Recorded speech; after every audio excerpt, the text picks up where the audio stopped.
ఈ ఎమ్మెల్యే గారు వస్తారంటారా? 6 గంటలకల్లా వస్తానన్నారు. 8 అయింది, ఇంతవరకు రాలా. లేటుగా రావడం ఈ నాయకుడికి బాగా అలవాట్లేండి. ఒరే మనకి చాక్లెట్లు ఎప్పుడు ఇస్తారా? జెండా ఎగిరేసాక. ఆ జెండా ఎప్పుడు ఎగిరేస్తారు? ఎవరో పెద్ద మనిషి వస్తారంట. ఆయన ఎప్పుడు వస్తాడు తెలీదు. ఈ పాటికి ఢిల్లీ దగ్గర నుంచి గల్లీ వరకు అన్ని చోట్ల జెండా వందనం చేసేసి ఉంటారు. రైటే, కానీ ఎమ్మెల్యే గారు ఎప్పుడొస్తారో తెలీదు. చూడండి, పాపం పిల్లలు ఎండలో మాడిపోతున్నారు. అరుగో వచ్చేసారు. రండి రండి.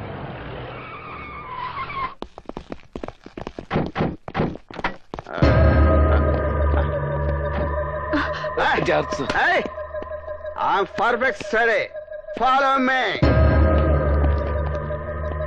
ఎవరు? నేను ఈ స్కూల్కి హెడ్ మాస్టర్ అండి. లేడీ ఎవరు? నా భార్య అండి. ఈ స్కూల్లోనే సైన్స్ టీచర్ గా పనిచేస్తుంది. సూపర్. ఓకే రండి. ప్లీజ్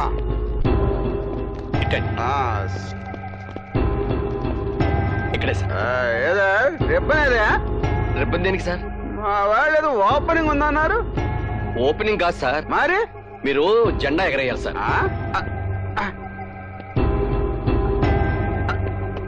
ఏమయ్యా, నీ కళ్ళకి నేనేమన్నా బోకులా కనిపిస్తున్నానా? అదేమిటి సార్? లేకపోతే ఏమిటా, ఎవడన్నా గాలిపటాలు ఎగరేస్తారు, పావురాలు ఎగరేస్తారు, కాళ్ళు ఎగరేస్తారు. ఈడవడంటే బాబు కోతుల పోక్కుంటూ వెళ్ళమంటాడు. ఇవాళ ఆగస్టు 15 సార్.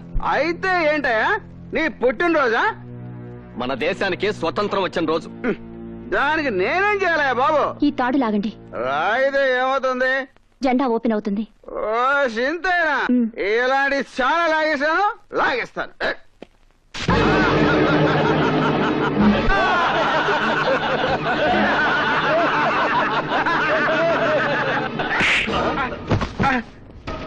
నీసుడా, నీలాంటి వ్యధమని జెండా ఉందనానికి పిలవటం నాదే తప్పురా.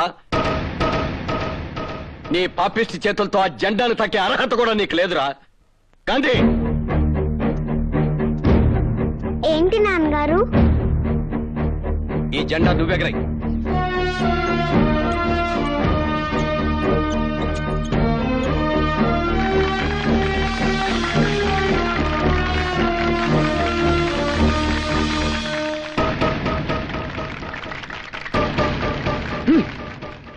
జరిగిందేదో జరిగిపోయింది, బాధపడకో. అన్నట్టు హాస్టల్ నుంచి అమ్మాయి ఉత్తరం రాసింది. 4 రోజుల్లో పరీక్షలు అయిపోతాయట. అయిపోగానే వచ్చేస్తానంది.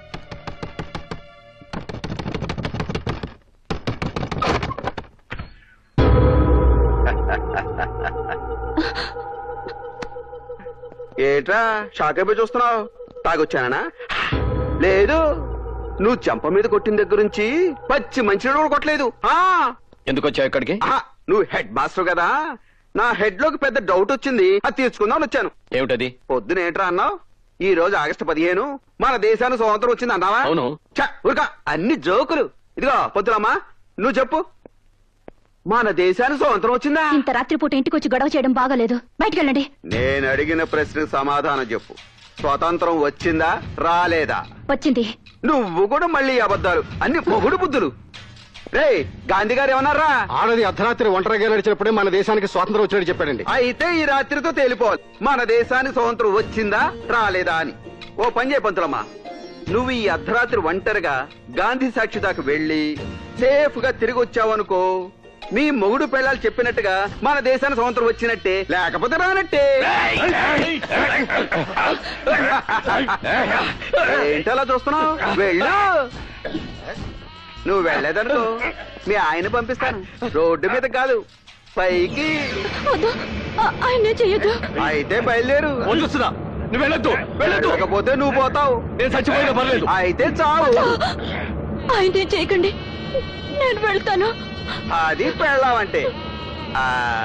ఈ బట్టలని తీసేసి వెళ్ళొచ్చి.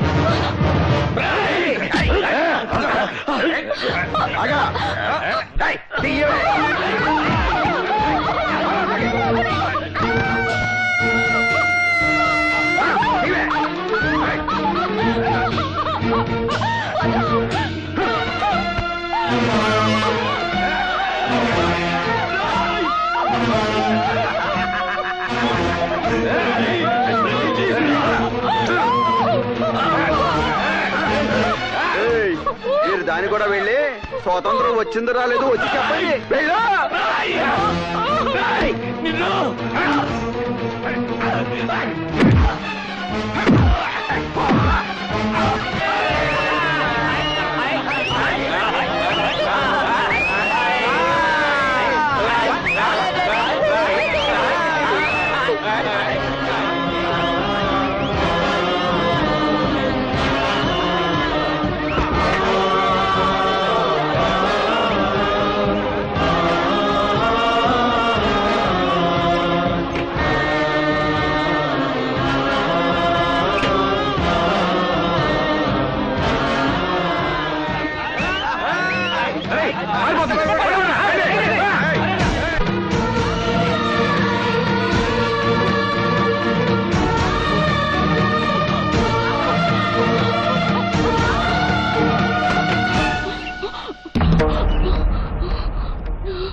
నా పేరు రామనాథం.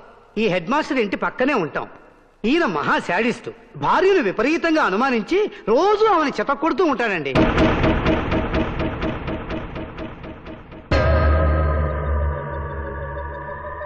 నేను ఆయన స్కూల్లో లెక్కల మాస్టర్నండి. చెప్పకూడదు కానండి, మా హెడ్ మాస్టర్ మేడంని లెక్కలేని సార్లు హింసించేవాడు. సాటి మాస్టర్లతో మాట్లాడితే అక్రమ సంబంధాలు అంట కట్టేవాడండి. గతరాత్రి కూడా భార్యను అనుమానించి నగ్నంగా చేసి నడురోడ్డు మీదకి పంపించాడండి. పాప మా మహాతల్లి ఆ అవమానం భరించలేక గుళ్ళోకి వెళ్లి ఆత్మహత్య చేసుకుంది.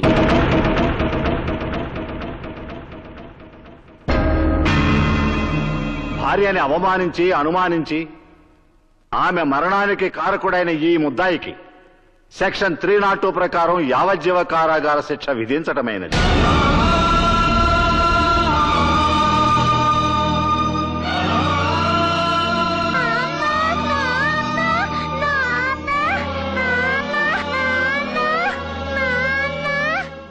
మందులో ఉన్న కనికరం కూడా లేకుండా లాగి గో మీద కొట్టావు. ఇప్పుడు చూడు ఎన్ని కష్టాలు తెచ్చుకున్నావు. అనుభవించు. హెడ్ మాస్టర్ చూస్తుంటే మరీ జాలేస్తుంది.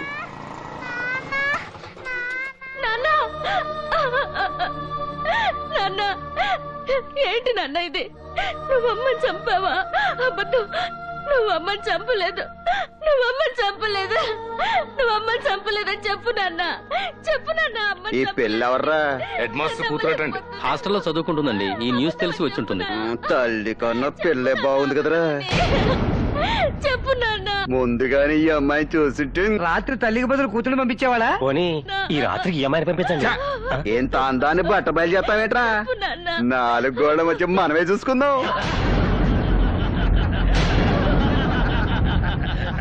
చెప్పు నాన్న. అమ్మ నువ్వు చంపావా లేదని చెప్పు నాన్న. అమ్మ నువ్వు చంపలేదని చెప్పు నాన్న. చెప్పు నాన్న. నువ్వు చంపలేదని చెప్పు నాన్న.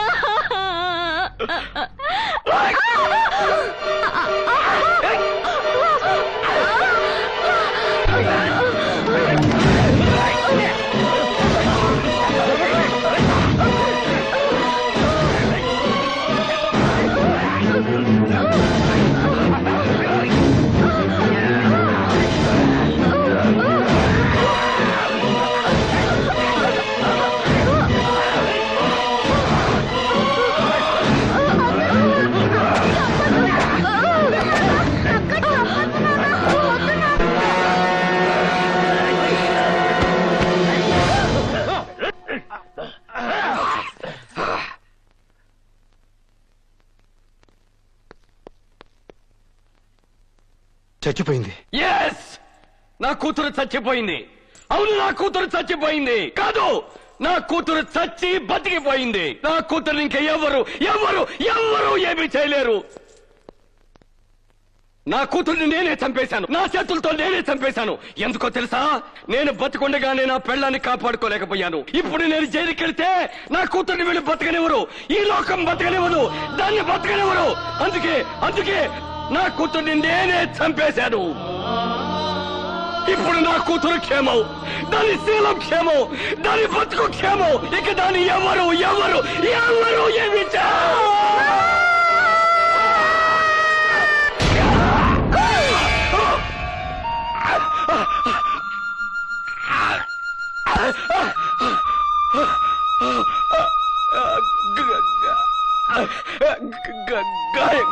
గాంధీ